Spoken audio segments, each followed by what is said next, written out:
Basically aptitude, aptitude is a bridge between intermediate and university. आपने उस bridge के ऊपर से क्रॉस करना है ब्रिज को, लेकिन एक काउंसलर जो आपको ये बताए कि आपने करना क्या है।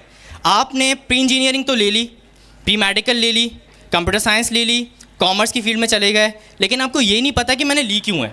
जैसे प्री इंजीनियरिंग ग्रुप के स्टूडेंट्स हैं, वो प्री इंजीनियरिंग लेने के बाद मजीद कौन कौन सी चीज़ें कर सकते हैं। लेसन एक्सट्रैक्ट करना है कि आपने ज़िंदगी के किसी भी मकाम पर जो है वो हार नहीं माननी है, ठीक है। अगर आपने हार मान लिया तो क्या होगा कि इन दी एंड अभी बहुत सारे स्टूडेंट्स हैं जिनका रिजल्ट आने वाला है, और ऐसे स्टूडेंट्स हैं जिनका रिजल्ट आ चुका है। जैसे कंप्यूटर साइंस का रिजल्ट कल एक सरप्राइज़ सबको मिला होगा, जो कंप्यूटर साइंस के स्टूडेंट्स हैं उनको एक सरप्राइज़ मिला होगा कि इसी तरह भी कुछ सरप्राइजेज़ आपकी ज़िंदगी में और आएंगे, ठीक है। अभी तो एक इंटरमीडिएट का एक फ़ेज़ आप गुजार रहे हो। असल में जब हम इस फेज़ में आते हैं तो बहुत सारी चीज़ें हमारे सामने होती हैं, आपने उन चीज़ों को जो है वो फेस करना है। जैसे आप अपनी ज़िंदगी में अपने एक फ़ेज़ में आए, इंटरमीडिएट से पहले आप मैट्रिक के फेस में थे, आपको आपके टीचर ने जिस तरह से पढ़ाया आप उसी की उंगली पकड़ के जो है वो चल रही है। लेकिन जो आप इस इंटरमीडिएट फेस में होते हैं वहाँ पर आपको एक काउंसलर की नीड होती है, ठीक है। आपका टीचर जो है वो तो है, वो आपको पढ़ाएगा, पढ़ाकर चला जाएगा, ठीक है। अगर आपको यही नहीं पता कि आपने क्यों ली है तो आप इसका मतलब अभी भी उस स्टेज पर हो कि जहाँ पर आपको एक काउंसलर की नीड है। तो बेसिकली एक ये जो सेमिनार्स होता है ना, ये एक आपको पूरे 365 दिन में से एक दिन आपको मिल जाता है जहाँ पर आपको ये रियलाइज़ करने का मौका मिलता है कि आपने करना क्या है, ठीक है। इस चीज़ के लिए हमने एक इन्फॉर्मेशन डेस्क जो है वो बनाई है, जो इस सेमिनार के बाद से रोज़ाना हमारे पास जो है वो अवेलेबल रहेंगी। उसकी अवेलेबल टाइमिंग्स हैं, ठीक है। उसके बारे में भी हम बाद में बात करेंगे, लेकिन अभी मैं कुछ अपनी स्लाइड्स पर चलता हूँ। तो vanishing your old believes, life out of comfort zone, what success wants, failure to achiever, ये सारे पॉइंट्स हैं जो आपने जल्दी जल्दी से गेन करने हैं कि किस तरह से आपने जो है वो अपने पुराने ख्यालात को जो है वो ख़त्म करना है, आपने अपने कंफर्ट जोन से कैसे बाहर आना है, सारी बातें। आगे your benefits, learning with fun, एक छोटा सा एक वीडियो मैंने दिखाई, उससे जो है वो एक फ़न आपको मिल गया, सही है। विजन फॉर एंटायर लाइफ, आपने अपना विजन क्रिएट करना है, देन मिशन की तरफ जाना है। आपका विजन क्या है, आपने सबसे पहले जो है वो उस चीज़ को देखना है। अच्छा, व्हाट इज़ कैरियर, मैंने एक हैंड आउट आपके पास दिया है, उस पर पूरी डेफिनेशन लिखी हुई है। जिस पर्पस के लिए आप आए हो, आपको अगर वही चीज़ नहीं मिली, आपको वो चीज़ आप वो लेकर नहीं गए, तो इसका मतलब आपका सेमिनार अटेंड करने का कोई फ़ायदा नहीं हुआ। आपने जो है वो सेमिनार को अटेंड करना है जिस चीज़ के लिए आप आए हो कि व्हाट इज़ कैरियर। तो कैरियर को डिफ़ाइन करने के लिए वो हैंड आउट आपके पास है जिसमें डेफिनेशन भी लिखी हुई है। मैं इस स्लाइड को जल्दी जल्दी आगे लेके जा रहा हूँ, वो इस वजह से क्योंकि ये चीज़ मैं आपके हाथ में दे चुका हूँ, आप इसको पढ़ लोगे आगे, ठीक है। अच्छा, ये सारी चीज़ें जब आप कैरियर काउंसलिंग में आते हो, और कैरियर के लिए 4 चीज़ें बहुत इंपॉर्टेंट है जिसको डिस्क्राइब किया है, एप्टीट्यूड, स्कोप। जब एप्टीट्यूड की बात की जाती है तो what is aptitude, basically aptitude आपका अपना होता है। जब आप दुनिया में आए, पैदा हुए, तब से आपके साथ है, ठीक है। कोई आपका एप्टीट्यूड बना नहीं सकता, या कोई आपको एप्टीट्यूड ख़रीद के नहीं दे सकता। एप्टीट्यूड को सिर्फ हम काउंसलर्स क्या करते हैं, सिर्फ पॉलिश कर सकते हैं, आपको ये बता सकते हैं कि आप इस दुनिया में करने क्या आए हो। मैंने कहा कि आपने पॉजिटिव सोचना है, आप नेगेटिव सोचोगे आपके साथ नेगेटिव होता जाएगा। आप जितना ज़्यादा नेगेटिव सोचोगे और नेगेटिव स्केल पर आप जितना भी बढ़ाते जाओगे उसको, वो और ज़्यादा नेगेटिव होता जाएगा। लेकिन पॉजिटिव पर आओगे तो वो और ज़्यादा पॉजिटिव होता जाएगा। अगर आपके एक पेपर आपका रुक गया है, 5 तो क्लियर हुए ना, ये चीज़ पॉजिटिव है। आपने पॉजिटिव सोचना है। जिस दिन आपने पॉजिटिव सोचा, नेगेटिव चीज़ आपके जहन से जो है वो बिल्कुल निकल जाएगी, सही है। आगे फर्दर, ठीक है। अच्छा, ये रूट्स ऑफ स्टडीज़ मैंने कुछ बनाए हैं, ये इन्फॉर्मेशन डेस्क के ऊपर अवेलेबल हैं कि किसने किस फील्ड में जाने के बाद क्या चीज़ कंटिन्यू करनी है, ठीक है। जैसे सवाल आता है, क्या प्री इंजीनियरिंग का स्टूडेंट आगे जाकर बैचलर्स ऑफ इंजीनियरिंग के अलावा मज़ीद क्या कुछ कर सकता है। तो ये रूट ऑफ स्टडी जो है वो बिल्कुल यहाँ मौजूद है, जिसके अंदर आगे की भी है कि ग्रेजुएशन के बाद भी आप यहाँ पर जा सकते हो या नहीं जा सकते। ये इन्फॉर्मेशन डेस्क के ऊपर ये पूरा मटेरियल और डाटा जो है वो अवेलेबल है। आप इस सेमिनार के बाद जो इन्फॉर्मेशन डेस्क पर जाओगे तो आपको ये चीज़ बिल्कुल चीज़ नज़र आएगी कि यहाँ पर क्या मौजूद है। प्री मेडिकल का रूट ऑफ स्टडी है कि किस तरह से जो है वो आपने अपनी प्री मेडिकल के बाद जो है वो बैचलर्स ऑफ इंजीनियरिंग के अंदर भी एडमिशन ले सकते हो, तो कैसे लोगे आगे। अच्छा, ये कंफर्ट जोन, इस कंफर्ट जोन को थोड़ा सा मैं डिस्क्राइब कर देता हूँ कि ज़िंदगी का कंफर्ट जोन है क्या। कंफर्ट जोन बेसिकली आप एक जगह पर हो जहाँ पर आपके जहन में जो है ना वही सारी बातें होंगी कि बस गुजार रहे हैं, जैसा भी गुजर रहा है, जो होगा देखा जाएगा। लेकिन नहीं, ऐसा नहीं है। आप अगर इस चीज़ों से बाहर आ जाओगे ना तो आपको एक अलग दुनिया नज़र आएगी। ये कंफर्ट जोन है। अगर आपको फील होगी ना कि सर्दी लग रही है, आप फील करोगे सर्दी लग रही है तो लगेगी। आप फील नहीं करोगे सर्दी नहीं लग रही तो नहीं लगेगी। ये डिपेंड करता है टोटल आपके माइंड के ऊपर कि आपने क्या कुछ करना है, ठीक है, रख लो तो।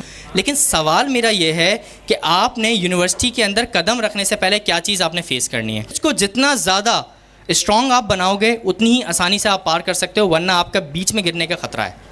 और आपको बीच में गिरने का ख़तरे से बचने के लिए आपने किन किन चीज़ों को फॉलो करना है, वो एक स्टेप के साथ और एक बिल्कुल सीक्वेंस के साथ आपने अगर फॉलो किया तो ही पॉसिबल है, अदरवाइज़ बिल्कुल पॉसिबल नहीं है, ठीक है। तो ये इंपॉर्टेंट बातें हैं जो आपको एक इंडिविजुअल काउंसलिंग के थ्रू जो हो मिल सकती है। अदरवाइज़ एक काउंसलिंग सेशंस ऐसे हज़ारों काउंसलिंग सेशंस अरेंज कर दिए जाएंगे, स्टूडेंट अपने मतलब की बात जो है वो 1% लेकर जाता है, 99% यहीं छोड़ देता है। तो वो 99% की तरफ जाने के लिए आपकी इंडिविजुअल काउंसलिंग ज़रूरी है, जो आपसे अकेले में बैठकर बात की जा सके कि आप इस दुनिया में आए क्यों हो। क्या प्री इंजीनियरिंग प्री मेडिकल लेने ही आए हो, या प्री इंजीनियरिंग प्री मेडिकल लेने के बाद आप डॉक्टर या इंजीनियर बनने आए हो। एक सर्वे फॉर्म मैंने बनाया है, उस सर्वे फॉर्म को मैं आप तक सर्कुलेट करूँगा। उस सर्वे फॉर्म के अंदर आपको आपके अपने काउंसलिंग यानी अपनी खुद की काउंसलिंग हो जाएगी कि आपको खुद पता चल जाएगा कि आपने करना क्या है, ठीक है। तो ये सारी चीज़ें जो है वो इसको भी मज़ीद आगे स्पीकर्स जो है वो डिस्क्राइब करेंगे। आगे चले। अच्छा, if you believe in your self anything is possible. पहली चीज़ ये है कि आपने अपने ऊपर ईमान रखना है, अपने ऊपर यकीन रखना है कि आप ये कर सकते हो। सक्सेस, अच्छा ये सक्सेस का रास्ता ना बिल्कुल सीधा नज़र आ रहा है, ठीक है, वैसे ये ऐसा है नहीं। आगे चलो मैं बताता हूँ क्या है। Basically this is a success, what people think it looks like and what it really looks like. सही है, इधर उधर खो गए ना, सही है, तो फिर यहीं कहीं कोने पे पड़े हुए हो गए। तो ये सारे मामलात होते हैं कि आपने उस जगह पर जो है वो बिल्कुल सही डिसीजन लेने हैं, और सही डिसीजन के लिए आपको एक काउंसलर की नीड है जो आपसे बैठकर बात कर सके कि आपने करना क्या है, ठीक है। आगे कंटिन्यू करते हैं। Success depends on the second letter. Yes, success depends on the second letter, that is you. आपने ये चीज़ कंसीडर कर ली और अपने जहन में बिठा ली कि हाँ कामयाबी आपको मिलेगी, तो डेफिनेटली आपको मिलेगी। आपने इस पर यकीन रखकर ही अपने सारे काम करने हैं। कुछ लोगों ने यार पता नहीं क्या होगा, पेपर है कल, मुझे समझ में नहीं आ रहा क्या, ये सारे मामला हो रहे होते हैं ना, तो ये कुछ आपको जो है ना वो आपको खुद ही डीमोटिवेट कर रहे होते हैं। आपने रखना है, लेकिन ओवर कॉन्फिडेंस भी नहीं होना है, ठीक है। इस पर भी मज़ीद आगे बात करते हैं। कंटिन्यू। द थिंकर, सोचने वाला, और द डूअर, करने वाला, ठीक है। करने वाला आपको यहाँ नज़र नहीं आ रहा, इसका मतलब वो करके जा चुका। अगर आप करने वाले हो तो आप करके वहाँ से वो काम करके चले जाओगे और आपको कामयाबी उसी सूरत में मिल सकती है। आगे। अच्छा, ये फेलियर्स हैं कुछ, इन सब की बातें इन्होंने अपनी ज़िंदगी में कितनी नाकामियाँ देखी हैं। जो स्टूडेंट्स कहते हैं ना यार मेरा एक पेपर रुक गया, सही है, असल में वो उनकी सक्सेस पे चढ़ने की सीढ़ी होती है। पेपर नहीं रुकेगा तो पता कैसे चलेगा कि सक्सेस क्या है। जिसको शुरू से कामयाबी मिलती जा रही है, जिसने कभी नाकामी का चेहरा नहीं देखा, किसने कभी नाकामी को फेस नहीं करा, वो सक्सेस की जो एक मिठास है ना उसको कैसे फील कर सकता है। तो नाकामी आपकी ज़िंदगी में ज़रूरी है। आपका पेपर रुकेगा, आपको पता चलेगा, एक वक्त ऐसा आएगा आपकी लाइफ के अंदर कि आप हंस रहे हो गए। अच्छा, ये हम लोगों ने जो एमकेट ईकेट बीकेट जो एक न्यू स्ट्रेटजीज़ के साथ लॉन्च किया है, इस न्यू स्ट्रेटजीज़ में क्या क्या कुछ है, ठीक है। प्री एंट्री टेस्ट्स हैं, उस सारे सैंपल्स आपको इन्फॉर्मेशन डेस्क पे मिल जाएंगे। कितने प्री एंट्री टेस्ट होंगे, किस तरह से होंगे, क्या होगा, ये सारी चीज़ें मौजूद हैं। फुल लेंथ टेस्ट हर सब्जेक्ट का अलग, ठीक है। जो स्टूडेंट्स, ऐसे बहुत सारी चीज़ें हैं जो स्टूडेंट्स जब फुल लेंथ टेस्ट देने आता है उसको पहले टेस्ट का पैटर्न समझाना, उसके लिए एक अलग सेमिनार, उसके लिए एक अलग काउंसलिंग।